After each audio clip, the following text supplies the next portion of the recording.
What can art tell us about what the ancient Greeks believed in and valued? This slideshow will help you to answer that question. You have for yourself a note-taking sheet. It looks like this. There's space there for you to answer a series of questions related to today's slideshow. These questions are: why are male Greek statues often nude? What is the classical period of Greek art? How do we know about Greek art from this period? How did art change during the classical period? What is Doryphoros? Who made it? What is it? When? Where? What techniques did Kritios use in making the Doryphoros? Define Contrapposto. And most importantly, can you answer this question? What does Kritios' Doryphoros tell us about Greek beliefs and values? So just a word real quick that, of course, all of the core competencies will come into play in today's lesson, but there's one particular core competency that may challenge you a little bit more today, and that is cultural competency. You're going to see some things that may be a little bit disturbing and make you feel a little bit uncomfortable, but I'm going to encourage you to try to embrace and respect the cultural differences and alternative perspectives here. Greeks thought very differently about nudity than we do. So you will often see Greek statues of males portrayed naked. What does that mean? It means something different to the Greeks than it does for us. So let's read this little excerpt here from the British Museum and see if we can understand what's going on here. Why are all the ancient Greeks naked? Nowadays, we take Greek nakedness for granted. But when those statues were first carved, the Athenians were breaking an extreme taboo. They were doing something that had never been done before.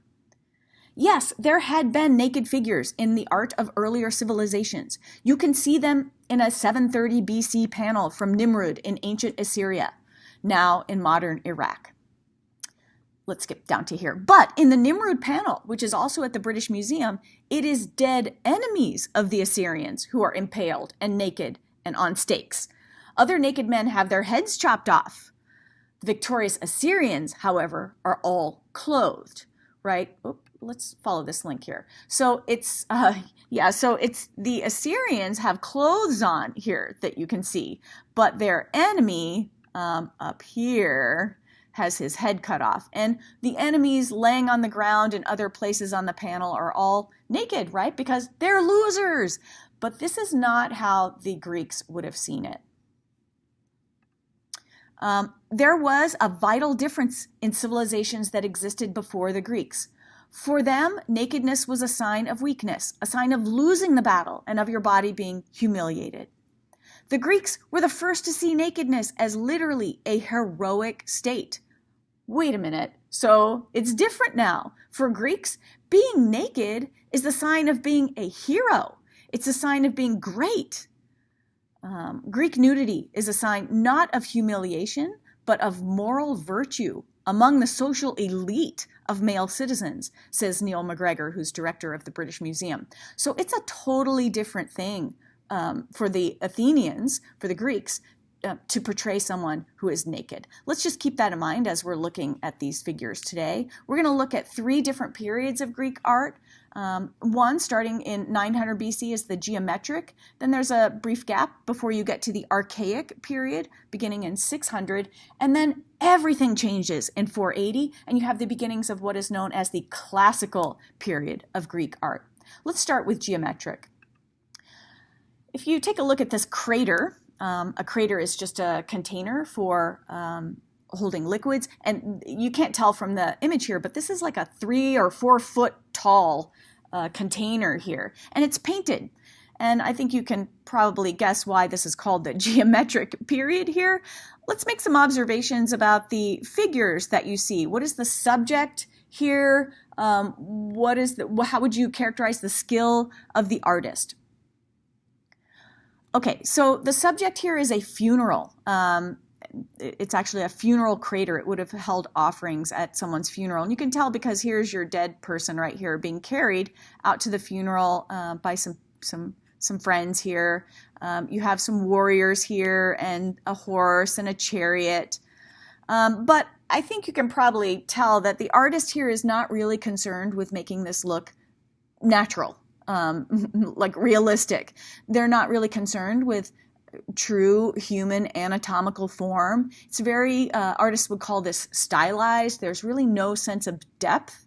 I think this is supposed to be showing 3 different horses, but the artist doesn't have a way to show, depth of space. So really it just looks like one horse with 3 heads and a bunch of straight legs there. These strange looking warriors behind these potato chip looking shields. So really it's lovely. It's really beautiful. The patterns are really great, but it's not really concerned with reflecting real truth as you would observe it in the actual world. Okay, so let's move on to the Archaic period. And now you see things are changing, okay? Here you see the Greeks are starting to focus on what will become their most famous subject, and that is human beings. Kouros here just means a young man, and a kore is a young woman. Well, I wonder if you can make some observations here. What do you notice about these figures? What's good here that the artist is doing and skillful, and what maybe do they need to keep working on? Okay, one thing I hope you'll notice is that this is the beginnings of a more realistic human form. You can tell here that the artist is paying attention to the underlying anatomical structure of the human body. You have muscles being shown and bones like the kneecap here. Different toes are being shown, a belly button, there's some fleshiness here, some roundedness. Notice that the males are naked, but the kore, the young woman, she's always dressed, right? Because women can't really be heroic figures in ancient Greece. But there's still a long way to go because you still have, well, first of all, the proportions are really off. This guy's upper body is so much bigger than his hips and his lower body. The hair, I think this is trying to show curls, but it's just sort of these strange little knots.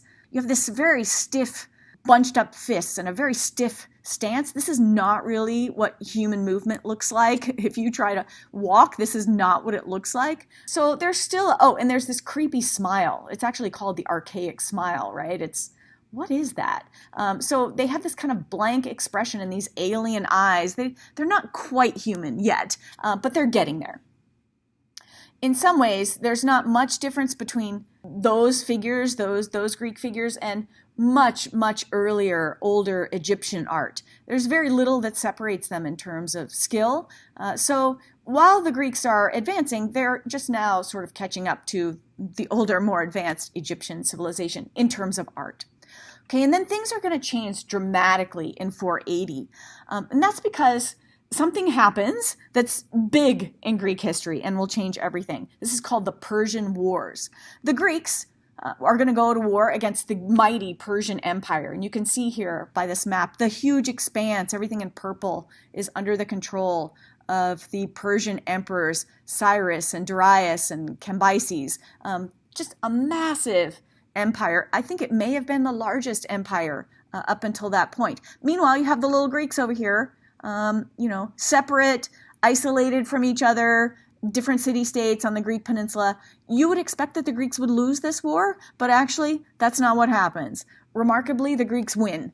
There are a series of battles. You may have heard of some of these, like the Battle of Marathon, the Battle of Thermopylae, the great naval battle of Salamis, and then it all ends at the Battle of Plataea when the Greeks defeat the Persians.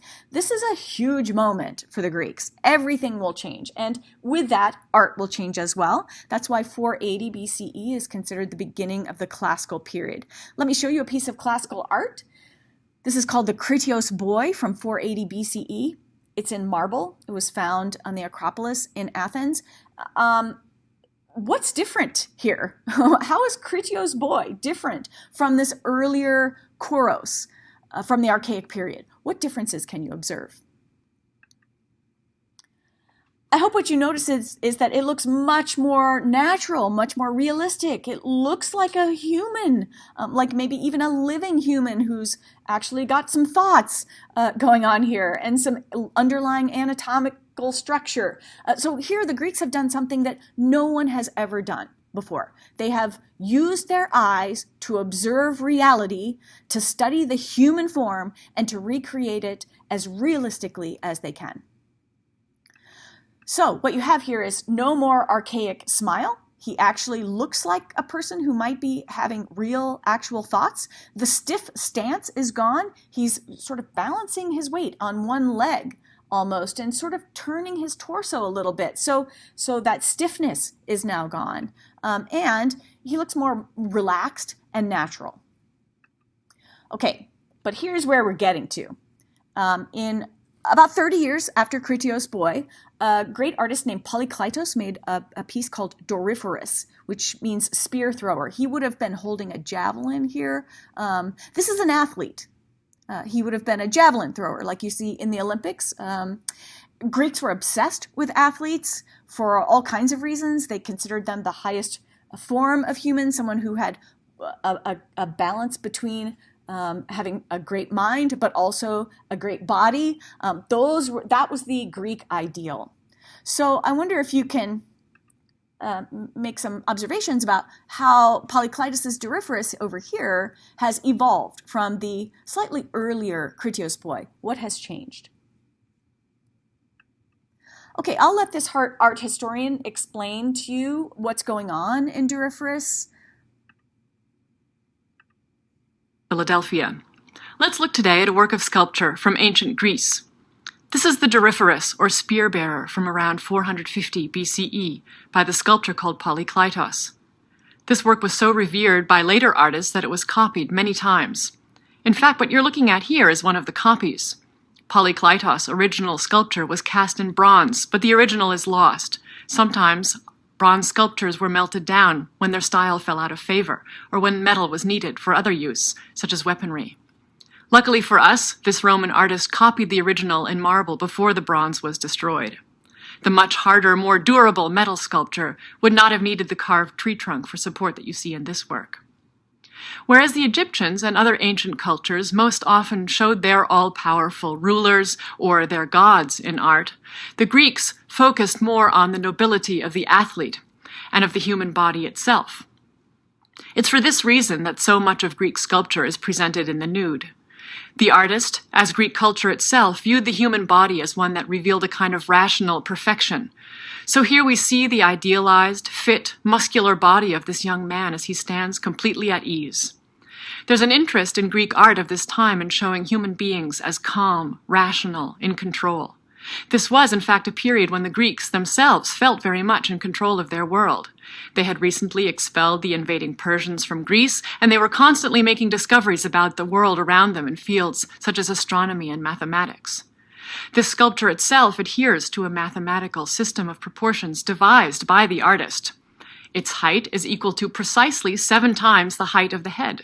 The distance from the top of its head to the navel is the same as the distance from the navel to the knee. From the base of the neck to the navel is the same as from the knee to the toe. There are many more similar proportions here. They are part of Polykleitos' elaborate canon. It's this desire by the Greeks to find the underlying rational systems of everything around them, including the human body, that characterizes the ancient Greek mindset and ancient Greek art. Thanks. So there you go. You've had a remarkable transformation from the Archaic period human figure to the classical period human figure, right? The Greeks looked around in nature and thought, what is the best thing out here? Is it the environment? Is it our gods? No, it's us, we humans. And they're going to celebrate that. They're going to turn away from this stiff, archaic style to try to understand the human body and its underlying structure.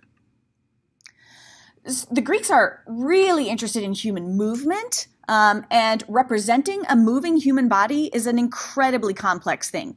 You can't just move the legs. When you walk, your entire weight shifts, the entire body has to respond, your torso turns, your arms are involved, your face can be involved. And these Greek thinkers and artists must have spent years observing and calculating and trying to understand how this whole system of movement works to produce graceful movement.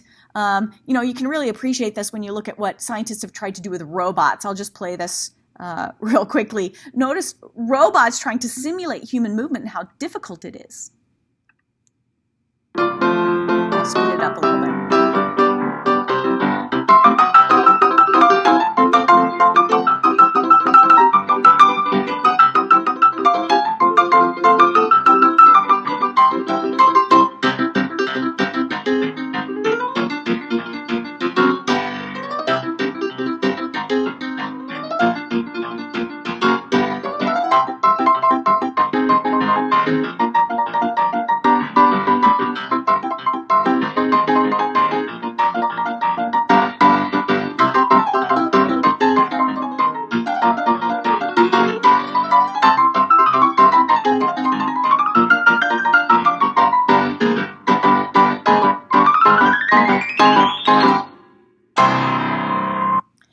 Yeah, so it's just one fail after another as we can't really master it, right? But Greeks were really obsessed with that.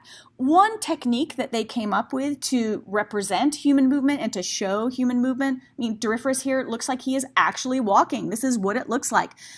The Greek artists here are using a technique called Contrapposto. Contra means opposites or opposing, and posto means posture, right? So what you have are some opposites going on here. You have his, what is this? His left arm is relaxed and his right leg is relaxed. His right arm is weight-bearing or flexed, and his right leg is weight-bearing as well. So you have this kind of opposing structure balance going on here. These poses look more natural. It gives a sense of movement and elegant balance to the figure. And this invention of Contrapposto tells us that the Greeks have a different way of thinking about human beings and their place in the world. The ancient Greeks have confidence in human beings, in the human mind, and in human reason.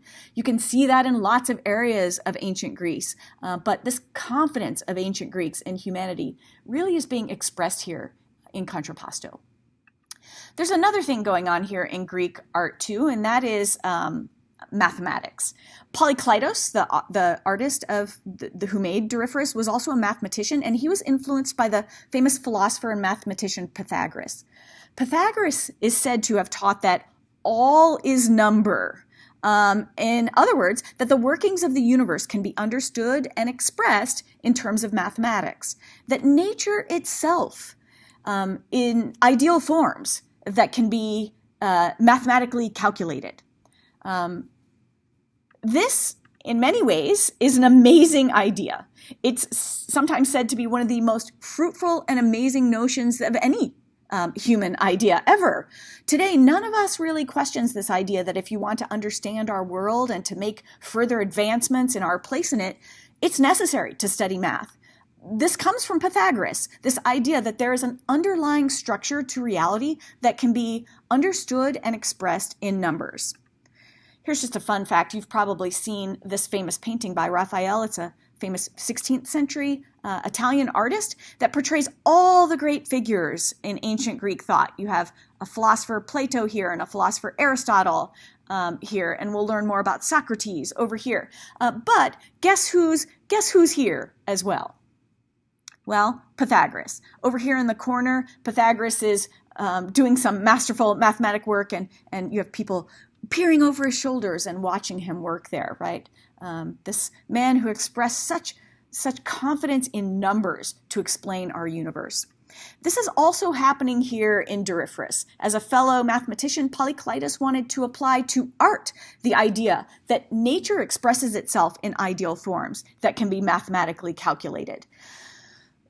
So the idea is that you can actually figure out a mathematical formula for beauty. There's a website here who talks about, apparently there are actual mathematical ratios to the human form that make us look more beautiful. You can you can upload your own photo here, and it will tell you what are your facial ratios and what does that tell us about how beautiful you are.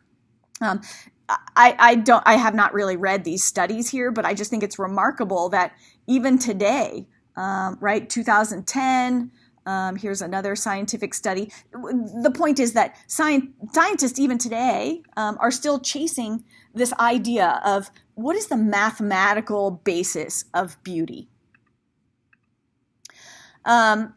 Polykleitos, like many Greeks, studied a particular number called the golden ratio.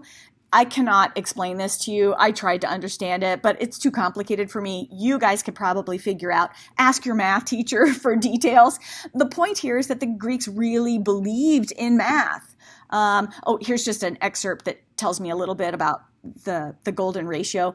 I can't explain the math, but I appreciate the power of this number. According to this description, this says some of the greatest mathematical minds of all ages have spent endless hours over this simple ratio and its properties. All kinds of scholars. The golden ratio has inspired thinkers of all disciplines like no other number in the history of mathematics. Okay, and it was discovered by the ancient Greeks. So ratios and numbers, Polykleitos was obsessed with these. He wrote rules for how, what the proportions of the human body should be, down to the level of detail about the sizes of the different segments of each finger. So really complicated diagrams, kind of behind the scenes. He's doing some coding here. That will continue.